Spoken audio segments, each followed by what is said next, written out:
Hi friends, എല്ലാവർക്കും one clip PSC YouTube ചാനലിലേക്ക് സ്വാഗതം. നമ്മുടെ ഇന്നത്തെ വീഡിയോ എന്ന് പറയുന്നത് LDC 2024 വേണ്ടി തയ്യാറെടുക്കുന്ന ഉദ്യോഗാർത്ഥിയാണെങ്കിൽ ഇനിയുള്ള ദിവസങ്ങളിൽ അവരെ ഏറ്റവും കൂടുതൽ അലട്ടുന്ന ഒരു 5 ചോദ്യങ്ങളുണ്ട്. ഈ ചോദ്യങ്ങളാണ് നിങ്ങളെയും അലട്ടുന്നതെങ്കിൽ നിങ്ങൾക്ക് ഉറപ്പായിട്ടും അതിനുള്ള എല്ലാ സൊല്യൂഷനും ഈ ഒരു വീഡിയോയിലുണ്ട്. അതേപോലെ തന്നെ നമ്മുടെ ഉദ്യോഗാർത്ഥികൾ ഒത്തിരി ദിവസങ്ങളായിട്ട് പറയുന്നതാണ്, സാറേ അടുത്ത ദിവസത്തേക്ക് ഒരു മോട്ടിവേഷൻ വേണമെന്നുള്ളത്. അപ്പോൾ ആ ഒരു മോട്ടിവേഷൻ കൂടിയാണ് ഈ ഒരു വീഡിയോ എന്ന് പറയുന്നത്. അപ്പോൾ എല്ലാത്തിൻ്റെയും കൂടിയിട്ടുള്ള ഒരു കോംബോയാണ് വീഡിയോ. മൊത്തമായിട്ട് കാണാനായിട്ട് ശ്രമിക്കുക. നിങ്ങൾക്ക് ഇഷ്ടപ്പെടുകയാണെങ്കിൽ ഉറപ്പായിട്ടും ലൈക്ക് ചെയ്യുക. അപ്പോൾ ഏതൊക്കെയാണ് നമ്മുടെ ഉദ്യോഗാർത്ഥികളെ ഏറ്റവും കൂടുതൽ വട്ടം ചുറ്റിച്ച ആ 5 ചോദ്യങ്ങൾ എന്നുള്ളതാണ് ആദ്യമായിട്ട് പറയുന്നത്. അപ്പോൾ നമുക്ക് നേരെ വീഡിയോയിലേക്ക് പോകാം. ഓക്കെ, ഒന്നാമത്തെ ചോദ്യം എന്ന് പറയുന്നത് ഇതായിരുന്നു. അതായത് ഇനി എങ്ങനെ LDC റാങ്ക് ലിസ്റ്റിൽ വരാനായിട്ട് പറ്റും എന്നുള്ളതാണ് ഒന്നാമത്തെ ചോദ്യം. രണ്ടാമത് അതിനുവേണ്ടി എന്താണ് പഠിക്കേണ്ടത്. മൂന്നാമത്തെ ചോദ്യം റിവിഷൻ എന്താണ് സാറേ ചെയ്യേണ്ടതെന്നുള്ളത്. അതായത് SCRT പഠിക്കണോ, NCRT പഠിക്കണോ, റാങ്ക് ഫയൽ പഠിക്കണോ, അങ്ങനെ കുറേ ചോദ്യങ്ങൾ ചോദിച്ചു. അപ്പോൾ അതിൽ നിന്നും ഒരു ചോദ്യം ഞാൻ അങ്ങ് കൺക്ലൂഡ് ചെയ്ത് എടുത്തു എന്ന് മാത്രമേ ഉള്ളൂ. രണ്ടാമത്തെയാണ് ഫുൾ ടെൻഷൻ ആകുന്നു, പഠിച്ചത് മുഴുവനും മറന്നു പോവാണ്. അപ്പോൾ അതിന് വേണ്ടിയിട്ട് എന്താണ് ചെയ്യേണ്ടത്. രണ്ടാമത്തെ അടുത്തൊരു ചോദ്യം എന്ന് പറയുന്നത് പഠിച്ചതെല്ലാം ഓർത്തിരിക്കാനായിട്ട് എന്തെങ്കിലും ഒരു ട്രിക്ക് ഉണ്ടോ സാറേ, ഉണ്ടെങ്കിൽ ഒന്ന് പറഞ്ഞു തരണേ. അപ്പോൾ ഇത്രയും 5 ചോദ്യങ്ങളാണ് നമ്മുടെ ഉദ്യോഗാർത്ഥികളെ ഏറ്റവും കൂടുതൽ വട്ടം ചുറ്റിച്ച ചോദ്യങ്ങൾ എന്ന് പറയുന്നത്. അപ്പോൾ ഇതിന്റെ സൊല്യൂഷനും അതേപോലെ തന്നെ ഒരു മോട്ടിവേഷനുമാണ് ഇന്നത്തെ വീഡിയോ. അപ്പോൾ നിങ്ങൾക്ക് ഈ പറയുന്ന 5 കാര്യങ്ങളിൽ നിങ്ങൾക്കും ടെൻഷൻ ഉണ്ടെങ്കിൽ ഉറപ്പായിട്ടും ഈ വീഡിയോ നിങ്ങൾക്ക് ഉപകാരപ്പെടും. അല്ലെങ്കിൽ നിങ്ങൾ എന്ത് ചെയ്തേക്കാം, സ്കിപ്പ് ചെയ്ത് കളഞ്ഞേക്കാം. ഓക്കെ, അപ്പോൾ നമുക്ക് നോക്കാം. അതായത് ഇനി LD ക്ലർക്ക് റാങ്ക് ലിസ്റ്റിലേക്ക് വരാൻ പറ്റുമോ എന്നുള്ളൊരു ചോദ്യത്തിന്റെ ഉത്തരം എന്ന് പറയുന്നത്, നിങ്ങൾ ശ്രമിച്ചാൽ നിങ്ങൾക്ക് ഉറപ്പായിട്ടും എന്ത് ചെയ്യാൻ പറ്റും, ഈ പറയുന്ന റാങ്ക് ലിസ്റ്റിലേക്ക് വരാനായിട്ട് പറ്റും. ഇനിയുള്ള ദിവസങ്ങളിൽ നിങ്ങളാണ് തീരുമാനിക്കേണ്ടത്. നിങ്ങളുടെ ജീവിതം മാറ്റിമറിക്കണമോ, നിങ്ങൾക്കൊരു ജോലി വേണോ, സമൂഹത്തിലൊരു നിലയും വിലയും, വീട്ടിലൊരു നിലയും വിലയും, അങ്ങനെ സ്വന്തമായിട്ട് നമ്മുടെ ആവശ്യങ്ങൾക്ക് ചെലവാക്കാനുള്ള കാശ് നമ്മുടെ കയ്യിൽ വേണമോ എന്നുള്ളത് തീരുമാനിക്കേണ്ടത് ഇനി നിങ്ങളാണ്. നിങ്ങൾ മനസ്സ് വയ്ക്കുകയാണെങ്കിൽ, അല്ലെങ്കിൽ നിങ്ങൾ പണിയെടുക്കാൻ തയ്യാറാണെങ്കിൽ ഉറപ്പായിട്ടും നിങ്ങൾക്ക് എന്ത് ചെയ്യാൻ പറ്റും, ഈ റാങ്ക് ലിസ്റ്റിൽ ആദ്യത്തെ 100 റാങ്ക് ലിസ്റ്റിൽ വന്ന് നിങ്ങൾക്ക് ജോലി കയറാനായിട്ട് പറ്റും. അതെങ്ങനെയാണെന്നുള്ളതാണ് ഞാൻ ഇനി പറയുന്നത്. അതിനുവേണ്ടി എന്തൊക്കെയാണ് പഠിക്കേണ്ടത്, അതാണ് മെയിൻ ആയിട്ടുള്ള കാര്യം എന്ന് പറയുന്നത്. എന്തൊക്കെ നമുക്ക് അതിന് വേണ്ടിയിട്ട് പഠിക്കണം. രണ്ടാമത് റിവിഷൻ എന്താണ് ചെയ്യേണ്ടത്. അതായത് ഒരു PSC ഉദ്യോഗാർത്ഥിയാണെങ്കിൽ നിങ്ങൾ ഉറപ്പായിട്ടും ചെയ്യേണ്ട കാര്യം എന്ന് പറയുന്ന ആദ്യം പഠനം, രണ്ടാമതാണ് എന്ത്, റിവിഷൻ എന്ന് പറയുന്നത്, മൂന്നാമത് എക്സാം ആണ്. അതിനുശേഷം മാത്രമാണ് നിങ്ങൾ എന്ത് ചെയ്യേണ്ടത്, ഒരു മെയിൻ എക്സാമിലേക്ക് വേണ്ടി നിങ്ങൾ പോകേണ്ടത്. നിങ്ങൾ എന്താണ്, അല്ലെങ്കിൽ നിങ്ങൾ ഇതിനെക്കുറിച്ച് എന്താണ് പഠിച്ചത് എന്നുള്ളത് നിങ്ങൾ തന്നെ വിലയിരുത്തി നിങ്ങളെക്കുറിച്ച് കൃത്യമായിട്ടൊരു ധാരണയോടുകൂടി എക്സാമിന് പോകുന്ന ഒരു ഉദ്യോഗാർത്ഥിയാണെങ്കിൽ അവന് ഒരിക്കലും ആ ഒരു എക്സാം ഒരു ടഫായിട്ട് വരത്തില്ല. നിങ്ങൾ അതിൻ്റെ അകത്ത് 100% വിൻ ചെയ്തിരിക്കും. ഓക്കെ, അതൊരു മൈനസ് പോലും ഇല്ലാതെ പക്കാ കോൺഫിഡൻ്റ് ആയിട്ട്. ഇനി അടുത്തത് ഫുൾ ടെൻഷൻ ആകുന്നു, അതുകൊണ്ട് ഈ പഠിച്ചത് മുഴുവനും മറന്നു പോകുന്നു. എന്തുകൊണ്ടാണ് മക്കളെ ഫുൾ ടെൻഷൻ ആകുന്നത്, നിങ്ങൾ പഠിച്ചത് മറന്നു പോകുന്നത് എന്തുകൊണ്ടാണ്? കാരണം നമ്മളിപ്പോൾ പഠിക്കുന്ന കാര്യങ്ങൾ എന്ന് പറയുന്നത്, ഞാൻ നിങ്ങളുടെ അടുത്ത് പറയാണ്, കോൺഫിഡൻ്റ് ആയിട്ട് നിങ്ങൾക്ക് ഒരു ചോദ്യം കിട്ടിക്കഴിഞ്ഞാൽ ആ ചോദ്യത്തിന്റെ ഉത്തരം നിങ്ങൾക്ക് ഓപ്ഷൻ കൂടാതെ പറയാൻ പറ്റുന്നത് എപ്പോഴാണോ അതാണ് നിങ്ങളുടെ സ്റ്റഡി എന്നത് കൊണ്ട് ഉദ്ദേശിക്കുന്നത്. ഓക്കെ, ഇപ്പോൾ ഫോർ എക്സാമ്പിൾ എന്താണ് വൈക്കം സത്യാഗ്രഹം നടന്ന വർഷം എന്നാ ചോദിച്ചു കഴിഞ്ഞാൽ നമ്മൾ 1924 എന്നുള്ളത് ഒറ്റയടിക്ക് തന്നെ പറയും. INC രൂപീകൃതമായത് എന്നാന്ന് ചോദിച്ചാൽ നമ്മൾ ഒറ്റയടിക്ക് പറയും 1885 എന്നുള്ളത് ഒറ്റയടിക്ക് തന്നെ പറയാനായിട്ട് പറ്റും. ഓക്കെ, അപ്പോൾ ഓരോ കാര്യങ്ങൾ നമ്മൾ പഠിക്കുമ്പോഴും ആ ഉത്തരത്തിന് നമുക്ക് വ്യക്തമായിട്ടൊരു ഉത്തരം കിട്ടാൻ പറ്റുന്നതാണ് നമ്മുടെ സ്റ്റഡി എന്ന് പറയുന്നത്. വെറുതെ വായിച്ചു വിട്ടു പോയിട്ട് അതൊരിക്കലും റിവിഷൻ ചെയ്യാതെ പോയത് കൊണ്ട് ഒരു കാര്യവുമില്ല. അതുകൊണ്ട് തന്നെയാണ് നിങ്ങൾക്ക് ഈ 75 ഹോട്ട് ടോപ്പിക്സ് എന്ന് പറയുന്നത് 2021 മുതൽ 24 വരെ PSC എക്സാമുകളിൽ ചോദിച്ച 75 ഹോട്ട് ടോപ്പിക്സ് പഠിക്കാനായിട്ട് തന്നപ്പോൾ അതിൻ്റെ എല്ലാത്തിൻ്റെയും നോട്ട്സ് അന്ന് തന്നെ നിങ്ങൾക്ക് ടെലഗ്രാം ചാനലിലേക്ക് തന്നത്. കാരണം നിങ്ങൾ പഠിച്ച കാര്യങ്ങൾ എന്താണെന്നുള്ളത് നിങ്ങൾ എന്ത് ചെയ്യണം, ആ നോട്ട്സ് വായിക്കുമ്പോൾ, അതായത് ഈ വീഡിയോ കണ്ട് നോട്ട്സ് വായിക്കുമ്പോൾ നിങ്ങൾക്ക് അതിനെക്കുറിച്ച് വ്യക്തമായിട്ടൊരു ധാരണ കിട്ടിയ ഉദ്യോഗാർത്ഥി അന്ന് തന്നെ 9 മണിക്കാണ് നിങ്ങൾക്ക് ക്വസ്റ്റ്യൻ ബോൾ വരുന്നത്. ആ ക്വസ്റ്റ്യൻ ബോളും നിങ്ങൾ അറ്റൻഡ് ചെയ്ത് കഴിയുമ്പോൾ നിങ്ങൾക്ക് കിട്ടുന്നത് എന്താണെന്ന് വെച്ച് കഴിഞ്ഞാൽ പ്രീവിയസ് ഇയർ ക്വസ്റ്റ്യൻ പേപ്പറിലെ വർക്കൗട്ടുമാണ് അവിടെ വരുന്നത്. ഓക്കെ, അപ്പോൾ നിങ്ങൾ പഠിച്ചു, അതേപോലെ നിങ്ങൾ മനസ്സിലാക്കി, അതിനുശേഷം നിങ്ങൾ റിവിഷൻ ചെയ്ത് നിങ്ങൾ എന്ത് ചെയ്യുന്നു, എക്സാം എഴുതുന്നു. അങ്ങനെ ഒരു ലെവലിലാണ് നമ്മൾ പഠിച്ചു പോയത്. അതുകൊണ്ട് തന്നെയാണ് LDC തിരുവനന്തപുരം ബിഗിനേഴ്സ് ആയിട്ടൊരു ഉദ്യോഗാർത്ഥിക്ക് പോലും 58 മാർക്കിന് മുകളിലേക്ക് സ്കോർ ചെയ്യാനായിട്ട് പറ്റിയത്. അതായത് ഏകദേശം നിങ്ങൾക്ക് തന്നത് 60ഓളം ക്ലാസ്സുകളാണ് ആകെ കറണ്ട് അഫയേഴ്സ് ഉൾപ്പെടെ തന്നുള്ളൂ. അത്രയും ക്ലാസ്സുകളിൽ നിന്ന് നിങ്ങൾക്ക് വന്നത് എന്താണെന്ന് ചോദിച്ചു കഴിഞ്ഞാൽ എന്താണ് 65ഓളം മാർക്കുകളാണ്. മക്കളെ, ഞാനൊരു 2000 അല്ലെങ്കിൽ 1000, 1500, 600 ക്ലാസ്സുകൾ തന്നിട്ടല്ല നിങ്ങളുടെ അടുത്ത് ഞാൻ പറഞ്ഞത് ഇത് പഠിച്ചോ, ഇതിൽ നിന്ന് ഉറപ്പായിട്ട് നിങ്ങൾക്ക് റാങ്ക് ലിസ്റ്റിലേക്ക് കയറാനുള്ള മാർക്ക് കിട്ടുമെന്ന് പറഞ്ഞത്. വെറും 60 65 ക്ലാസ്സുകൾ തന്നിട്ട് മാത്രമാണ് നിങ്ങളോട് പറഞ്ഞത്. ഈ ക്ലാസ്സുകൾ നിങ്ങൾ മൊത്തമായിട്ട് കണ്ട ഒരു ഉദ്യോഗാർത്ഥിയാണെങ്കിൽ നിങ്ങൾ ഉറപ്പായിട്ട് എന്ത് ചെയ്യാനായിട്ട് പറ്റും? നിങ്ങൾ ആദ്യത്തെ 100 റാങ്ക് ലിസ്റ്റിലേക്ക് വരുമെന്ന് പറഞ്ഞത് അങ്ങനെയാണ്. ഓക്കെ, ഇനി നമുക്ക് നേരെ ഇനിയും പഠിച്ചു തുടങ്ങിയ ഉദ്യോഗാർത്ഥികളാണ് നിങ്ങൾ. അതേപോലെ നിങ്ങൾ ഞാൻ എപ്പോഴും നിങ്ങളുടെ അടുത്ത് പറയുന്ന ഒരു കാര്യമാണ്, അതായത് കഴിഞ്ഞ 2021 ഏകദേശം ഇനി നമുക്ക് 13 ജില്ലക്കാരോട് നിലവിൽ എന്ത് ചെയ്യാനുണ്ട്? എക്സാമിനുണ്ട്. തിരുവനന്തപുരം ജില്ല ഇവിടെ കിടന്നു, അവരെന്ത് ചെയ്തു? നിലവിൽ എക്സാം എഴുതി കഴിഞ്ഞു. ഇനി 2024 ഓഗസ്റ്റിലേക്ക് വരുന്ന കൊല്ലം, കണ്ണൂർ, പത്തനംതിട്ട, തൃശ്ശൂർ, കാസർഗോഡ്, അതേപോലെ സെപ്റ്റംബർ ആലപ്പുഴ, പാലക്കാട്, കോട്ടയം, കോഴിക്കോട്, ഒക്ടോബറിൽ ഇടുക്കി, മലപ്പുറം, എറണാകുളം, വയനാട്, അങ്ങനെ 13 ജില്ലക്കാർക്കും ഉപകാരപ്പെടുന്ന ഒരു വീഡിയോ ആയിരിക്കും ഇതെന്ന് പറയുന്നത്. കാരണം ഇനിയുള്ള ദിവസങ്ങളെങ്കിലും നിങ്ങൾ കഷ്ടപ്പെടാൻ തയ്യാറാണെങ്കിൽ നിങ്ങൾ ആദ്യത്തെ 100 റാങ്ക് ലിസ്റ്റിലേക്ക് വരും. ഒരു കാര്യം പറഞ്ഞേക്കാം, ഇത് 1ാം റാങ്ക് കിട്ടാൻ വേണ്ടിയിട്ട് അല്ല ഞാൻ ഈ ഒരു വീഡിയോ ചെയ്യുന്നത്. നിങ്ങൾ അടുത്ത 2025 LDCയുടെ റാങ്ക് ലിസ്റ്റ് വന്നപ്പോൾ നിങ്ങൾക്ക് എന്ത് ചെയ്യാം? നല്ലൊരു ലിസ്റ്റിൽ വന്ന് ഒരു സർക്കാർ ഉദ്യോഗത്തിലേക്ക് പ്രവേശിക്കാനായിട്ട് പറ്റും എന്നുള്ളതാണ് ഞാൻ ഇതുകൊണ്ട് ഉദ്ദേശിക്കുന്നത്. അല്ലാതെ 1ാം റാങ്ക് അല്ല. അങ്ങനെയുള്ളവരാണെങ്കിൽ ഈ വീഡിയോ കാണേണ്ട, ഇപ്പം തന്നെ സ്കിപ്പ് ചെയ്ത് കളഞ്ഞേക്കുക. ഓക്കെ, ഇനി നമുക്ക് 2021 LDCയുടെ കട്ട് ഓഫ് നമുക്കൊന്ന് വെറുതെ നോക്കാം. ഞാൻ അന്നും നിങ്ങളുടെ അടുത്ത് പറഞ്ഞൊരു കാര്യമാണ്, തിരുവനന്തപുരം ജില്ലയുടെ എക്സാം ഒക്കെ വരുന്നതിന് മുമ്പ്, നമ്മുടെ ഹോട്ട് ടോപ്പിക്സ് സ്റ്റാർട്ട് ചെയ്യുന്നതിന് മുമ്പ് നിങ്ങളുടെ അടുത്ത് പറഞ്ഞാണ്, നിങ്ങൾ എന്താന്നുള്ളത് അല്ലെങ്കിൽ നിങ്ങളുടെ റേഞ്ച് എന്താന്നുള്ളത് ആദ്യം അളക്കേണ്ടത് നിങ്ങൾ തന്നെയാണ്. ഓക്കെ, നമ്മുടെ പോരായ്മകൾ എന്താന്നുള്ളത് മനസ്സിലാക്കിയിട്ടാണ് നമ്മൾ പഠിക്കേണ്ടത്. അതാണ് യഥാർത്ഥ സ്റ്റഡി എന്ന് പറയുന്നത്. കാരണം കഴിഞ്ഞ കട്ട് ഓഫ് മാർക്കിലേക്ക് ഇനിയും എത്താത്തൊരു ഉദ്യോഗാർത്ഥിയാണെങ്കിൽ തിരുവനന്തപുരം 52, കൊല്ലം 54, പത്തനംതിട്ട 52, ആലപ്പുഴ 48, കോട്ടയം 54, ഇടുക്കി 49, എറണാകുളം 53, തൃശ്ശൂർ 55, പാലക്കാട് 54, മലപ്പുറം 53, കോഴിക്കോട് 54, വയനാട് 50, കണ്ണൂർ 55, കാസർഗോഡ് 51. നിങ്ങൾ ഈ പറയുന്ന കട്ട് ഓഫിലേക്ക് ഓരോ ജില്ലക്കാരും എഴുതി വച്ചോ. നിങ്ങളുടെ കഴിഞ്ഞ 2021 കട്ട് ഓഫ് മാർക്കാണ് ഞാൻ പറയുന്നത്. അതിൻ്റെ അകത്ത് വന്ന മെയിൻ ലിസ്റ്റിൽ വന്ന ആളുകളുടെ എണ്ണവുമാണ് ഞാൻ ഈ പറയുന്നത്. ഓക്കെ, അപ്പോൾ ഓരോരുത്തരും എന്ത് ചെയ്യുക? ഈ പറയുന്ന കട്ട് ഓഫ് എന്നുള്ളത് ഓരോ ജില്ല, ഇപ്പോൾ പല ജില്ലയിലെ ഉദ്യോഗാർത്ഥികളുണ്ട്, കോഴിക്കോട്, വയനാട്, അതേപോലെ തന്നെ കണ്ണൂർ, അങ്ങനെ പല സ്ഥലങ്ങളിൽ നിന്നുള്ള ഉദ്യോഗാർത്ഥികൾ നമ്മുടെ വീഡിയോ കാണാറുണ്ട്. അവരൊക്കെ നമ്മുടെ അടുത്ത് മെസ്സേജ് അയക്കാറുണ്ട്. അപ്പോൾ അവർക്കൊന്നും ഇന്നേ വരെ ഒരു മെസ്സേജിന് പോലും ഞാൻ റിപ്ലൈ കൊടുക്കാതിരുന്നിട്ടില്ല. എന്ത് ഡൗട്ട്സ് ഉണ്ടെങ്കിലും നമുക്ക് അന്ന് തന്നെ ക്ലിയർ ചെയ്ത് കൊടുത്തിട്ടുമുണ്ട്. അപ്പം അവരെല്ലാവരും ഒന്ന് ശ്രദ്ധിക്കാനായിട്ട് ഞാൻ പറയാണ്, ഈ കട്ട് ഓഫ് എല്ലാവരും ഒന്ന് എഴുതി വയ്ക്കുക. ഓരോ ജില്ലയിലെയും ഓരോരുത്തർ നിങ്ങൾക്ക് വേണ്ട മാർക്ക് എന്താണെന്നുള്ളതാണ് ഞാൻ ഈ പറയാനായിട്ട് ഉദ്ദേശിക്കുന്നത്.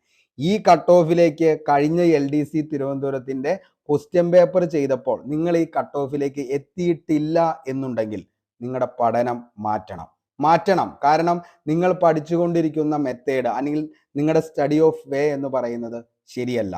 അത് നിങ്ങൾ ഉടൻ തന്നെ മാറ്റണം. എന്നിട്ട് നിങ്ങൾ ആ ദിവസം, അതായത് ഇന്ന് തന്നെ നിങ്ങൾ ഈ ക്വസ്റ്റ്യൻ പേപ്പർ LDC തിരുവനന്തപുരം ചെയ്തിട്ട് നിങ്ങൾ ഈ കട്ട് ഓഫിലേക്ക് എത്തിയില്ലാത്ത ഉദ്യോഗാർത്ഥിയാണെങ്കിൽ നിങ്ങൾ അപ്പം തന്നെ നോക്കുക, നിങ്ങൾ ഓരോ സബ്ജക്റ്റിലും, കോർ സബ്ജക്റ്റ് ഇംഗ്ലീഷ്, മാത്സ്, മലയാളത്തിൽ എത്ര മാർക്ക് സ്കോർ ചെയ്തിട്ടുണ്ട്, അതേപോലെ കറണ്ട് അഫയേഴ്സ് എത്ര മാർക്ക് സ്കോർ ചെയ്തിട്ടുണ്ട്, അതേപോലെ തന്നെ എന്താണ് GK പോർഷൻസ്, സയൻസ് എത്ര മാർക്ക് സ്കോർ ചെയ്തിട്ടുണ്ട്. ഞാൻ നേരെ ഈ വീഡിയോ കഴിഞ്ഞ് കഴിയുമ്പോഴത്തേക്കും നമ്മുടെ ടെലഗ്രാം ചാനലിലേക്ക് OMR ബുക്ക്ലെറ്റിൻ്റെ ഒരു കോപ്പി ഇട്ടേക്കാം. അപ്പോൾ ആ കോപ്പി ഫോട്ടോസ്റ്റാറ്റ് എടുത്തതിന് ശേഷം എന്ത് ചെയ്യുക? നിങ്ങൾക്ക് ഓരോ ജില്ലകളിലെയും ആളുകൾ ഈ കട്ട് ഓഫിൻ്റെ മുകളിൽ എഴുതിയതിന് ശേഷം അവർക്ക് ഏതൊക്കെയാണ് വന്നത് എന്നുള്ളത്, എത്ര മാർക്ക് ഓരോ സബ്ജക്റ്റിനും കിട്ടിയെന്നുള്ളത് നിങ്ങൾ തന്നെ നിങ്ങളെ മനസ്സിലാക്കി നിങ്ങളെ വിലയിരുത്തുക. എന്നിട്ട് നിങ്ങളുടെ പഠനം സ്റ്റാർട്ട് ചെയ്യുക. എങ്കിൽ മാത്രമാണ് ഇനിയുള്ള ദിവസം നിങ്ങൾ കഷ്ടപ്പെടാൻ തയ്യാറാണെങ്കിൽ മക്കളെ, നിങ്ങൾ ആദ്യത്തെ റാങ്ക് ലിസ്റ്റിലേക്ക്, അതായത് ഈ പറയുന്ന ജോലി കിട്ടാവുന്ന ഒരു റാങ്ക് ലിസ്റ്റിലേക്ക് വന്ന് നിങ്ങൾക്ക് ഉറപ്പായിട്ടും 2025 റാങ്ക് ലിസ്റ്റ് വരുമ്പോൾ നിങ്ങൾ ജോലിക്ക് കയറിയിരിക്കും. ഓക്കെ, അപ്പോൾ അതിൻ്റെ ഏറ്റവും വലിയ ഇമ്പോർട്ടൻ്റ് എന്ന് പറയുന്നത് അതാണ് നമ്മുടെ LDCയുടെ ഉറപ്പായിട്ടും പഠിച്ചിരിക്കേണ്ട 75 ഹോട്ട് ടോപ്പിക്സ് എന്ന് പറയുന്നത്. തിരുവനന്തപുരം LDC നിങ്ങൾ നോക്കിക്കഴിഞ്ഞാൽ തന്നെ മനസ്സിലാവും ഇതിൻ്റെ അകത്ത് നിന്ന് വന്ന ചോദ്യങ്ങൾ 65ഓളം ചോദ്യങ്ങൾ നിങ്ങൾ ചെക്ക് ചെയ്തോ. ഞാൻ ഒന്നുകൂടി ഈ 75 ഹോട്ട് ടോപ്പിക്സ് ടെലഗ്രാമിലേക്ക് ഇടാം. ഇത് തന്നെയല്ലേ വീണ്ടും എന്ത് ചെയ്തത് ആവർത്തിച്ചെന്ന് നിങ്ങൾക്ക് മനസ്സിലാവും. ചരിത്രം നമ്മൾ നോക്കുകയാണെങ്കിൽ ആറ്റിങ്ങൽ കലാപം മുതൽ വിമോചന സമരം വരെ ഓരോ കാര്യങ്ങൾ നിങ്ങളുടെ അടുത്ത് എണ്ണി എണ്ണി പറഞ്ഞ് സെറ്റ് ചെയ്ത് ഞാൻ നിങ്ങൾക്ക് ക്ലാസ് തന്നിട്ടുണ്ട്, അതിൻ്റെ നോട്ട്സും തന്നിട്ടുണ്ട്. ഐക്യ കേരള പ്രസ്ഥാനം, മലബാറിലെ രാഷ്ട്രീയ സമ്മേളനങ്ങൾ 1916 മുതൽ 21 വരെയും, സ്വാതന്ത്ര്യ സമരവും മഹാത്മാഗാന്ധിയും നമ്മൾ എടുത്ത ടോപ്പിക്കാണ്. 8057 റിപ്പോർട്ട് പക്ക clean note, SCRT plus PDF, UN അനുബന്ധ ഏജൻസികൾ വന്നില്ലേ, ഈ പറയുന്ന നമ്മുടെ നാറ്റോവിനെ കുറിച്ച് വന്നു. അതേപോലെ മലബാറിലെ രാഷ്ട്രീയ സമ്മേളനം 1921 മലബാർ കലാപം, അതേപോലെ തന്നെ എന്താണ് ബാക്കി നമ്മുടെ ഗുരുവായൂർ സത്യാഗ്രഹം, വൈക്കം സത്യാഗ്രഹം ഒക്കെ വന്നില്ലേ, ചാന്നാർ ലഹള വന്നില്ലേ മക്കളെ. ഇതൊക്കെ ഓരോന്നും എണ്ണി എണ്ണി നമ്മുടെ ക്ലാസ്സിൽ നമ്മൾ എന്ത് ചെയ്തിട്ടുണ്ട്, പഠിക്കണം മക്കളെ. ഇത് ഇമ്പോർട്ടൻ്റ് ആണെന്ന് പറഞ്ഞുകൊണ്ട് ഞാൻ എന്ത് ചെയ്തിട്ടുണ്ട്, മാർക്ക് ചെയ്ത് പോയതാണ്. അപ്പോൾ ഞാൻ അന്ന് പറഞ്ഞപ്പോൾ എൻ്റെ വാക്കിൽ വില കൽപ്പിച്ച ആരെങ്കിലും ഒക്കെ ഉണ്ടെങ്കിൽ അവർക്ക് എന്ത് ചെയ്തിട്ടുണ്ട്, ഈ പറയുന്ന 60 മാർക്കിലേക്ക് മുകളിൽ വന്നിട്ടുണ്ട്. സ്വാതന്ത്ര്യ സമരവും മഹാത്മാഗാന്ധിയും നമ്മൾ പറഞ്ഞു, അന്ന് അതിൻ്റെ അകത്ത് പറഞ്ഞാണ് 1948 ജനുവരി 20 എന്നുള്ളത്. ഞാൻ അങ്ങനെ തന്നെ പറഞ്ഞു. റിപ്പീറ്റ് രണ്ടാമതൊരു റിവിഷൻ ക്ലാസ് വന്നു, അതിൻ്റെ അകത്ത് നമ്മൾ എന്ത് ചെയ്തിട്ടുണ്ട്, ഇത് തന്നെ പറഞ്ഞു പോയുണ്ട്. അതിനുശേഷം UN അനുബന്ധ ഏജൻസി പറഞ്ഞു, അങ്ങനെ എന്ത് ചെയ്തിട്ടുണ്ട്, ഞാൻ എണ്ണീട്ട് ഞാൻ അവിടെ അടിവരയിട്ട് പോയിട്ടുണ്ട്. സെൻറ്റോ എന്നുള്ളത്, നാറ്റോ, സീറ്റോ, സെൻറ്റോ എല്ലാം പറഞ്ഞിട്ടുണ്ട്. ഇംഗ്ലണ്ടിലെ മഹത്തായ വിപ്ലവം മക്കളെ ചോദിച്ചില്ലേ, ഇംഗ്ലണ്ടായ മഹത്തായ വിപ്ലവം, അതേപോലെ ഭൂമിശാസ്ത്രം. അതിൻ്റെ അകത്ത് നമ്മൾ പറഞ്ഞു ഫ്രഞ്ച് റവല്യൂഷൻ ചോദിച്ചു. ഫ്രഞ്ച് റവല്യൂഷൻ്റെ അകത്ത് ഞാൻ പറഞ്ഞു പ്രധാനപ്പെട്ട ഫ്രഞ്ച് വിപ്ലവത്തിലെ ചിന്തകന്മാരെന്ന് പറഞ്ഞിട്ട് ഞാൻ എന്ത് ചെയ്യുന്നുണ്ട്, അടിവരയിട്ട് അതിൻ്റെ അകത്ത് പറഞ്ഞിട്ടുണ്ട്. വോൾട്ടയർ, അതേപോലെ തന്നെ എന്താണ് മൊണ്ടസ്ക്യൂ, അതേപോലെ തന്നെ റൂസോ എന്ന് ഞാൻ പറഞ്ഞു.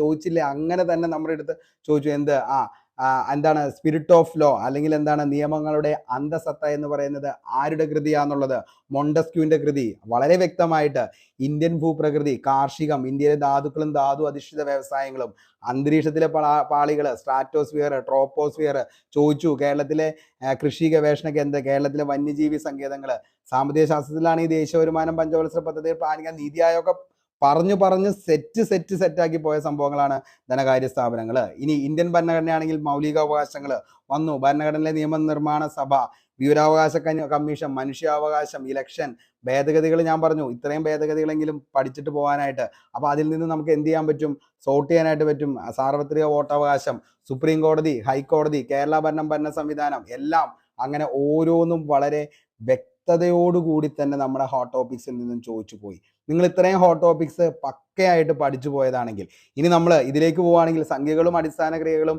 അതേപോലെ ശതമാനം, ശരാശരി, ലാഭവും നഷ്ടവും, സാധാരണ പലിശ, ദിശാബോധം, കോഡിങ്, ഡീകോഡിങ്, അതേപോലെ ഇംഗ്ലീഷിലാണെങ്കിൽ article, question tag, tense, active voice, passive voice, spelling, infinitive, gerund, preposition, കൂടാതെ നിങ്ങൾക്ക് ഈ പറഞ്ഞ കാര്യങ്ങളിൽ നിന്നും ഏറ്റവും ഇമ്പോർട്ടൻ്റ് ആയിട്ടുള്ള കാര്യങ്ങൾ ഞാൻ നിങ്ങൾക്ക് എന്തായിട്ട് തന്നിട്ടുണ്ട്, ടെലഗ്രാമിൽ ഇമേജ് ഫയലായിട്ട് തന്നിട്ടുണ്ട്.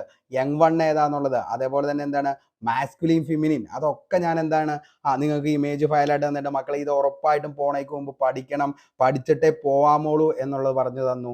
അതെല്ലാം അങ്ങനെ എന്ത് ചെയ്തിട്ടുണ്ട്, വീണ്ടും വീണ്ടും വീണ്ടും റിപ്പീറ്റ് ചെയ്ത് വന്നു നമ്മുടെ LDC തിരുവനന്തപുരത്തിന്. അപ്പോൾ ഇനിയുള്ള ദിവസമെങ്കിലും മക്കളെ, കാരണം അത്രയ്ക്ക് ഇമ്പോർട്ടൻ്റ് ആയിട്ടുള്ള കാര്യങ്ങളാണ് നമ്മൾ ഇതിൻ്റെ അകത്ത് പഠിച്ചേക്കുന്നത്. ഓക്കെ, അപ്പോൾ ഞാൻ ആദ്യം മുതലുള്ള ക്ലാസ്സുകൾ LDC 75 ഹോട്ട് ടോപ്പിക്സ് എന്ന് പറഞ്ഞുകൊണ്ട് നമ്മുടെ പ്ലേലിസ്റ്റ് ഉണ്ട്, അതിൻ്റെ അകത്ത് വളരെ വ്യക്തമായിട്ട് ചെയ്തിട്ടുണ്ട്. അതേപോലെ നമ്മുടെ ടെലഗ്രാം എടുത്തു കഴിഞ്ഞാൽ ടെലഗ്രാമിൽ ഫയൽസിൽ പോയി കഴിഞ്ഞാൽ എല്ലാത്തിൻ്റെയും വളരെ വ്യക്തമായിട്ടുള്ള നിങ്ങൾക്ക് എന്ത് തന്നെയുണ്ട്, ക്ലാസ്സിൻ്റെ നോട്ടും. കാരണം നമ്മൾ എന്തൊക്കെ പഠിച്ചു എന്നുള്ളത്, അല്ലെങ്കിൽ നമ്മൾ എന്തൊക്കെയാണ് ചെയ്യേണ്ടത് എന്നതിനെക്കുറിച്ച് നമ്മൾ പഠിച്ചതിന് ശേഷം അതിൻ്റെ പ്രൂഫ് നമ്മുടെ കയ്യിൽ എപ്പോഴും നമ്മുടെ കയ്യിൽ വേണം. കാരണം എപ്പോഴും നമുക്കത് എടുത്തു നോക്കി അതിൻ്റെ ഒന്ന് കാണാനായിട്ട്, അല്ലെങ്കിൽ അതൊന്നുകൂടി നോക്കാനായിട്ട്, ചിലപ്പോൾ നമ്മുടെ ഫോണിൽ നെറ്റൊന്നും ഉണ്ടായിരുന്നിരിക്കില്ല, അതേപോലെ തന്നെ ചിലപ്പോൾ കറണ്ട് ഉണ്ടായിരുന്നിരിക്കത്തില്ല. കാരണം ഇന്നത്തെ അവസ്ഥ അതാണ്. അപ്പോൾ എന്താണ്, എന്നാലും നമുക്ക് എന്ത് ചെയ്യാം, ജസ്റ്റ് നമുക്കൊരു വീഡിയോ കാണുന്നതിനേക്കാൾ കുറച്ച് ബാറ്ററി ചാർജ് മതി ഒരു ഇമേജ് അല്ലെങ്കിൽ ഒരു PDF ഫയൽ എടുത്ത് വായിച്ചു നോക്കാനായിട്ട്. അപ്പോൾ അതിനൊക്കെ ഏറ്റവും നല്ല സോഴ്സ്, അതിന് നിങ്ങൾക്കത് ഉപകാരപ്പെടാൻ വേണ്ടിയിട്ടാണ് ഓരോ ക്ലാസ് കഴിയുമ്പോഴും ആ ക്ലാസ്സിൻ്റെ നോട്ട്സ് ഞാൻ ടെലഗ്രാമിലേക്ക് തരുന്നതും അന്ന് തന്നെ 9 മണിക്ക് നിങ്ങൾക്ക് വേണ്ടിയിട്ട് ക്വസ്റ്റ്യൻ പോൾ ഇടുന്നതും. ഏകദേശം 50ഓളം 60ഓളം ചോദ്യങ്ങളാണ് നമ്മൾ ചോദിച്ചത്. ഇന്ന് നിലവിൽ കേരളത്തിൽ ഒരു PSCയുടെ ടെലഗ്രാം ചാനൽ എടുത്തു കഴിഞ്ഞാണെങ്കിൽ ഏകദേശം 20,000-ഓളം, ഒരു 8 മാസത്തിനുള്ളിൽ 20,000-ന് മുകളിൽ previous year question paper workout ചെയ്ത ഒരു ടെലഗ്രാം ചാനൽ ചിലപ്പോൾ കേരളത്തിൽ ഉണ്ടാവില്ല. കാരണം നിങ്ങൾ ജസ്റ്റ് ഒന്ന് എടുത്ത് നമ്മുടെ ടെലഗ്രാം ചാനലിൽ ഒന്ന് സ്ക്രോൾ ചെയ്ത് പോയാൽ മതി. അതിൻ്റെ ആദ്യം എവിടെയാണെന്ന് കണ്ടുപിടിക്കാൻ പോലും പറ്റത്തില്ല. അത്രത്തോളം എന്താണ് ക്വസ്റ്റ്യൻസുകൾ നമ്മൾ നിലവിൽ എന്ത് ചെയ്തേണ്ട ഇതിൻ്റെ അകത്ത് നമ്മൾ 20,000-ഓളം ചോദ്യങ്ങളാണ് മക്കളെ നമ്മൾ ഈ ഒരു ടെലഗ്രാം ചാനലിൽ നിങ്ങൾക്ക് വേണ്ടി ഡിസ്കസ് ചെയ്ത് പോയേക്കുന്നത്. അതേപോലെ തന്നെ എല്ലാ ദിവസങ്ങളും നിങ്ങൾക്ക് ഏറ്റവും ഇമ്പോർട്ടൻ്റ് ആയിട്ട് പഠിക്കേണ്ട കറണ്ട് അഫയേഴ്സ് നമ്മൾ വളരെ വ്യക്തമായിട്ട് തന്നെ നിങ്ങൾക്ക് എന്ത് ചെയ്തേണ്ടത് നമ്മുടെ ഇതിൻ്റെ അകത്ത് ഓരോ ദിവസവും ടെലഗ്രാമിൽ ഇടാറുണ്ട്. അപ്പോൾ അങ്ങനെ വളരെ വ്യക്തമായി തന്നെ പഠിച്ച് സിസ്റ്റമാറ്റിക് ആയിട്ട് തന്നെയാണ് നമ്മൾ പോയത്. അതുകൊണ്ട് തന്നെയാണ് ഈ ചുരുങ്ങിയ കാലയളവിൽ ഇത്രയും ചെറിയ ടോപ്പിക്സിൽ നിന്നും ഇത്രയും ചോദ്യങ്ങൾ വന്നതും അതേപോലെ ഏറ്റവും ബിഗിനേഴ്സ് ആയിട്ടുള്ള ഒരു ഉദ്യോഗാർത്ഥിക്ക് പോലും അത്രയും റേഞ്ചിലേക്ക് എത്താനായിട്ട് പറ്റിയത്. ഓക്കെ, അപ്പോൾ ബേസ് ആയിട്ടുള്ള കാര്യങ്ങൾ നമ്മൾ പഠിക്കാതെ റാങ്ക് മേക്കിംഗ് എന്ന് പറഞ്ഞുകൊണ്ട് ഓടിച്ചാടി പോയിട്ടൊന്നും കാര്യമില്ല. ബേസ് നമ്മൾ ശരിയാക്കുക. ഓക്കെ, ബേസ് ശരിയാക്കിയതിന് ശേഷം മാത്രം നമ്മൾ എന്ത് ചെയ്യുക, നമ്മൾ റാങ്ക് മേക്കിംഗ് ആയിട്ടുള്ള കാര്യങ്ങൾ എന്ത് ചെയ്യുക, പഠിക്കാനായിട്ട് ശ്രമിക്കുക. ആക്ച്വലി ഇപ്പോൾ എന്താണെന്ന് വെച്ചാൽ ഫോർ എക്സാമ്പിൾ നമ്മൾ വീട്ടിലാണെങ്കിലും നമ്മൾ എന്ത് ചെയ്യുക, അരി വയ്ക്കാനും അതേപോലെ തന്നെ ചെറിയ കറികൾ ഉണ്ടാക്കാനും പഠിക്കാതെ നമ്മൾ ചൈനീസും അതേപോലെ തന്നെ എന്താണ് ഈ പറയുന്ന കൊറിയൻ ഡിഷസ് ഒക്കെ പഠിച്ചിട്ട് ഒരു കാര്യമില്ല. ഒരു മുട്ട പൊരിക്കാൻ പോലും നമുക്ക് അറിയാതെ ഈ പറയുന്ന കൊറിയൻ അല്ലെങ്കിൽ സ്പാനിഷ് ഉണ്ടാക്കാൻ അറിയാമെന്ന് പറഞ്ഞത് കൊണ്ട് ഒരു കാര്യമില്ല. അപ്പോൾ എന്ത് ചെയ്യുക, നമുക്ക് ബേസ് ആയിട്ടുള്ള കാര്യങ്ങൾ ഒരിക്കലും തെറ്റിക്കാതെ. കാരണം സയൻസ് ആണെങ്കിലും അതേപോലെ തന്നെ എന്താണ് ഈ പറയുന്ന ഏറ്റവും കൂടുതൽ ഉദ്യോഗാർത്ഥികൾ ഒന്ന് വട്ടം ചുറ്റിച്ചത് എന്താണെന്ന് ചോദിച്ചു കഴിഞ്ഞാൽ സാമ്പത്തിക ശാസ്ത്രം മാത്രമേ ഉള്ളൂ.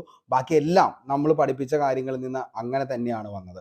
അതിൻ്റെ ഏറ്റവും വലിയ എക്സാമ്പിൾ ആണ് ഈ പറയുന്ന 75 ഹോട്ട് ടോപ്പിക്സ്. ഇനി ഓരോ വീഡിയോയും എടുത്ത് എനിക്ക് എഡിറ്റ് ചെയ്ത് കാണിക്കാനായിട്ടുള്ള സമയം ഇല്ലാത്തതുകൊണ്ടാണ് ഞാൻ നിങ്ങളുടെ അടുത്ത് വീണ്ടും പറയുന്നത്. കാരണം നിങ്ങൾ ഒന്നുകൊണ്ടും പേടിക്കണ്ട. ഈ 75 ഹോട്ട് ടോപ്പിക്സ് പക്ക നിങ്ങൾ സെറ്റ് ചെയ്ത ഒരാളാണെങ്കിൽ നിങ്ങൾക്ക് ഉറപ്പായിട്ടും നിങ്ങൾക്ക് എന്ത് ചെയ്യാൻ പറ്റും, ആദ്യത്തെ ഒരു 100 റാങ്ക് ലിസ്റ്റിലേക്ക്, അതായത് നിങ്ങൾക്ക് LDCയിൽ ആ ജോലിക്ക് കയറാനുള്ള ഒരു മാർക്ക് ഉറപ്പായിട്ട് നിങ്ങൾക്ക് കിട്ടുന്നതായിരിക്കും. ഓക്കെ, അപ്പോൾ മക്കളെ ഒന്നുകൊണ്ടും പേടിക്കേണ്ട, നന്നായിട്ട് പഠിക്കാനായിട്ട് ശ്രമിക്കുക. ഞാൻ ആദ്യം പറഞ്ഞ പോലെ തന്നെ പഠിക്കുക, പഠിച്ച കാര്യങ്ങൾ എന്താണെന്നുള്ളത് നമ്മൾ തന്നെ റിവിഷൻ ചെയ്യുക. റിവിഷന് ശേഷം എക്സാമുകൾ എഴുതുക. ഞാൻ അന്നും ഇന്നും എന്നും പറഞ്ഞതാണ് നിങ്ങൾക്ക് അതിന് വേണ്ടി ഏത് സോഴ്സ് വേണമെങ്കിലും ഇഷ്ടം പോലെ കിടിലൻ എഡ്യൂക്കേറ്റേഴ്സ് നമ്മുടെ യൂട്യൂബിൽ കിടക്കുന്നുണ്ട്. അപ്പോൾ ആ ക്ലാസ്സുകളൊക്കെ നിങ്ങൾ എന്ത് ചെയ്യുക, കാണാനായിട്ട് ശ്രമിക്കുക. നമുക്ക് ഒരു ജോലിയാണ് വേണ്ടത്. അതിൻ്റെ സോഴ്സ് നമുക്ക് എവിടെ നിന്ന് വേണമെങ്കിലും നമുക്ക് എടുക്കാം. പക്ഷെ എന്ത് ചെയ്യണം, നമുക്ക് മാർക്ക് കിട്ടണം, നമുക്ക് ജോലിക്ക് കയറണം. ഇത്ര മാത്രമേ ഉള്ളൂ. ഒരു അധ്യാപകരും നിങ്ങളുടെ അടുത്ത് അവരെല്ലാവരും അത്രത്തോളം കണ്ടന്റ് ബേസ്ഡ് ആയിട്ടാണ് നിങ്ങൾക്ക് ഓരോ ക്ലാസ്സുകളും തരുന്നത്. അപ്പോൾ ഒരിക്കലും ഞാൻ എൻ്റെ ക്ലാസ് മാത്രം കാണണം, ഇത് മാത്രം നിങ്ങൾ ഫോളോ ചെയ്താൽ മതി ഒന്നും പറയുന്നില്ല. ഞാൻ 100% സിൻസിയർ ആയിട്ട് തന്നെയാണ് നിങ്ങളുടെ അടുത്ത് ഓരോ കാര്യങ്ങളും ചെയ്യുന്നത്. അപ്പോൾ എന്ത് ചെയ്യുക, നിങ്ങൾ ഈ ക്ലാസ്സുകൾ കണ്ടതിന് ശേഷം നിങ്ങൾ എന്ത് ചെയ്യുക, നിങ്ങൾ ഈ നോട്ട്സ് കൂടി ഒന്ന് എന്ത് ചെയ്യുക, വായിക്കാനായിട്ട് ശ്രമിക്കുക. അതിനുശേഷം നിങ്ങൾക്ക് എന്ത് ഡൗട്ട്സ് ഉണ്ടെങ്കിലും നമ്മുടെ ടെലഗ്രാം ചാനലിൽ തന്നെ കമ്മ്യൂണിറ്റി ഉണ്ട്, അതിൻ്റെ അകത്തേക്ക് നിങ്ങൾക്ക് ചോദിക്കാം. ഞാൻ ഉറപ്പായിട്ടും എല്ലാവർക്കും റിപ്ലൈ കൊടുക്കാറുണ്ട്. പല ഉദ്യോഗാർത്ഥികളും നമ്മുടെ അടുത്ത് ക്വസ്റ്റ്യൻസുകൾ ഡൗട്ട്സുകൾ ഒക്കെ ചോദിക്കാറുണ്ട്.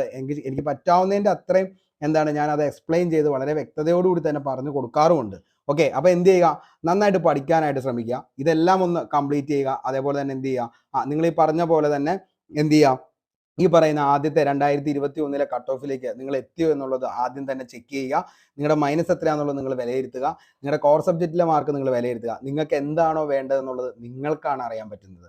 അത് നിങ്ങൾ തന്നെയാണ് ആ പോരായ്മകൾ നികത്തി മുന്നോട്ടേക്ക് പോകേണ്ടത്. അപ്പോൾ ആർക്കും, ഒരു എഡ്യൂക്കേറ്ററിനായാലും ഒരു കോച്ചിങ് സെൻറ്ററിലും ആർക്കും പറഞ്ഞു തരാൻ പറ്റില്ല നിങ്ങൾ എന്താണ് അല്ലെങ്കിൽ നിങ്ങളുടെ റേഞ്ച് എന്താണെന്നുള്ളതും നിങ്ങൾക്കിപ്പോൾ ആവശ്യം ഏറ്റവും കൂടുതൽ വേണ്ടതെന്നുള്ളതും. ഓക്കെ, അപ്പോൾ നിങ്ങൾ അതെന്ത് ചെയ്യുക, നിങ്ങളെ മനസ്സിലാക്കി നിങ്ങൾക്ക് വേണ്ടി നിങ്ങൾ പഠിച്ച ഉറപ്പായിട്ടും ആദ്യത്തെ 100 റാങ്ക് ലിസ്റ്റിലേക്ക് നിങ്ങൾക്ക് വരാനായിട്ട് പറ്റും. നിങ്ങൾക്കൊരു ജോലി എന്നുള്ള നിങ്ങളുടെ സ്വപ്നമാണെങ്കിൽ അല്ലെങ്കിൽ നിങ്ങളുടെ ആവശ്യമല്ല അത്യാവശ്യമാണ് ഒരു ജോലി എന്നുണ്ടെങ്കിൽ നിങ്ങൾ ഇതുമായി മുന്നോട്ടേക്ക് പോവുക. നിങ്ങൾക്ക് ഉറപ്പായിട്ടും നല്ലൊരു വിജയം കിട്ടുമെന്ന് തന്നെ പ്രതീക്ഷിക്കാം. ഉറപ്പായിട്ടും നിങ്ങൾക്ക് എന്ത് ചെയ്യാൻ പറ്റും, നല്ലൊരു റാങ്കിലേക്ക് വരാനായിട്ട് പറ്റും. അതിൻ്റെ ഏറ്റവും വലിയ എക്സാമ്പിളാണ് LDC തിരുവനന്തപുരം എന്ന് പറയുന്നത്. അപ്പോൾ ഇത്രയും കാര്യങ്ങൾ പറയാനും ഇപ്പോൾ നിങ്ങൾക്ക് ഏകദേശം നിങ്ങളെക്കുറിച്ചും അതേപോലെ തന്നെ നിങ്ങൾ പഠിക്കുന്ന കാര്യത്തെക്കുറിച്ചും ഒരു കോൺഫിഡൻ്റ് ആയി എന്ന് കരുതുന്നു. പിന്നെ ഒരു കാര്യം കൂടി പറയട്ടെ, നമ്മുടെ കോൺഫിഡൻ്റ് എന്ന് പറയുന്നത് അത് നമ്മൾ തന്നെയാണ്. അതായത് ഓരോ എക്സാമുകൾ കഴിയുമ്പോഴും നമുക്ക് കിട്ടുന്ന മാർക്കിൻ്റെ റേഞ്ച് കൂടുമ്പോഴാണ് നമുക്ക് കോൺഫിഡൻസ് ലെവൽ കൂടുന്നത്, അല്ലാതെ കുറയുമ്പോഴല്ല. അപ്പോൾ അതിന് വേണ്ടിയിട്ട് എന്താണോ പഠിക്കേണ്ടത്, എന്താണോ PSC ചോദിക്കുന്നത്, എന്താണോ PSCക്ക് വേണ്ടത്, അതാണ് നമ്മൾ എത്രയും പെട്ടെന്ന് പഠിച്ച് റിവിഷൻ ചെയ്യേണ്ടത്. അല്ലാതെ കുറേയും ഇരുന്ന് പഠിച്ച് കുറേയും ഇരുന്ന് കണ്ട് ഒന്നും റിവിഷൻ ചെയ്യാതെ മുന്നോട്ടേക്ക് പോയി അവസാനം എക്സാം വരുമ്പോൾ ഇതെല്ലാം ഞാൻ കേട്ടതാണ്, ഇതെല്ലാം ഞാൻ കണ്ടതാണ്, പക്ഷേ ഇതൊക്കെ എന്താണെന്നുള്ളത് മാത്രം എനിക്ക് എന്ത് ചെയ്യാൻ പറ്റുന്നില്ല, എടുക്കാൻ പറ്റുന്നില്ല എന്നൊരവസ്ഥയിൽ എത്തി നിൽക്കരുത് മക്കളെ. അപ്പോൾ എന്ത് കാര്യം പഠിച്ചാലും അതിനെക്കുറിച്ച് വ്യക്തമായിട്ടൊരു ധാരണ, അതായത് നമ്മൾ എന്തൊരു കാര്യം പഠിച്ചാലും അതിനെക്കുറിച്ച് ഒരു 2 സെന്റൻസ് എങ്കിലും നമുക്ക് എപ്പോൾ ചോദിച്ചാലും പറയാൻ പറ്റുമെങ്കിൽ അതാണ് യഥാർത്ഥ പഠനം എന്ന് പറയുന്നത്. അപ്പോൾ നിങ്ങൾ കിടിലമായിട്ട് തന്നെ പഠിച്ച് മുന്നോട്ടേക്ക് പോവുക. നിങ്ങളെ ദൈവം അനുഗ്രഹിക്കട്ടെ എന്ന് ആത്മാർത്ഥമായിട്ട് പ്രാർത്ഥിക്കുന്നു. അതേപോലെ തന്നെ എന്ത് ചെയ്യാണ്, എന്ത് ഡൗട്ട്സ് ഉണ്ടെങ്കിലും താഴെ നിങ്ങൾക്ക് എന്ത് ചെയ്യാം, കമന്റ് ബോക്സിൽ നിങ്ങൾക്ക് രേഖപ്പെടുത്താം. നമ്മുടെ പഠനവുമായി ബന്ധപ്പെട്ട് എന്തുണ്ടെങ്കിലും നമ്മളത് സെറ്റ് ചെയ്ത് തരുന്നതായിരിക്കും. അപ്പോൾ ഇത്രയും കാര്യങ്ങളൊക്കെയാണ് പറയാനുള്ളൂ. വീഡിയോ ഇഷ്ടപ്പെട്ടെങ്കിൽ ഉറപ്പായിട്ടും ലൈക്ക് ചെയ്യുക. നിങ്ങളുടെ അഭിപ്രായം അതെന്ത് തന്നെയാണെങ്കിലും താഴെ കമന്റ് ബോക്സിൽ രേഖപ്പെടുത്തുക. ഇനി നിങ്ങൾക്ക് ഏതാണോ ക്ലാസ് വേണ്ടത് എന്നുള്ളതും എന്ത് ചെയ്യുക, താഴെ ഒന്ന് കമന്റ് ചെയ്യുക. പുതിയൊരു വീഡിയോയുമായി നമുക്ക് വീണ്ടും കണ്ടുമുട്ടാം. അതുവരത്തേക്കും short break, signing off, Arun Kombanadan. Thank U.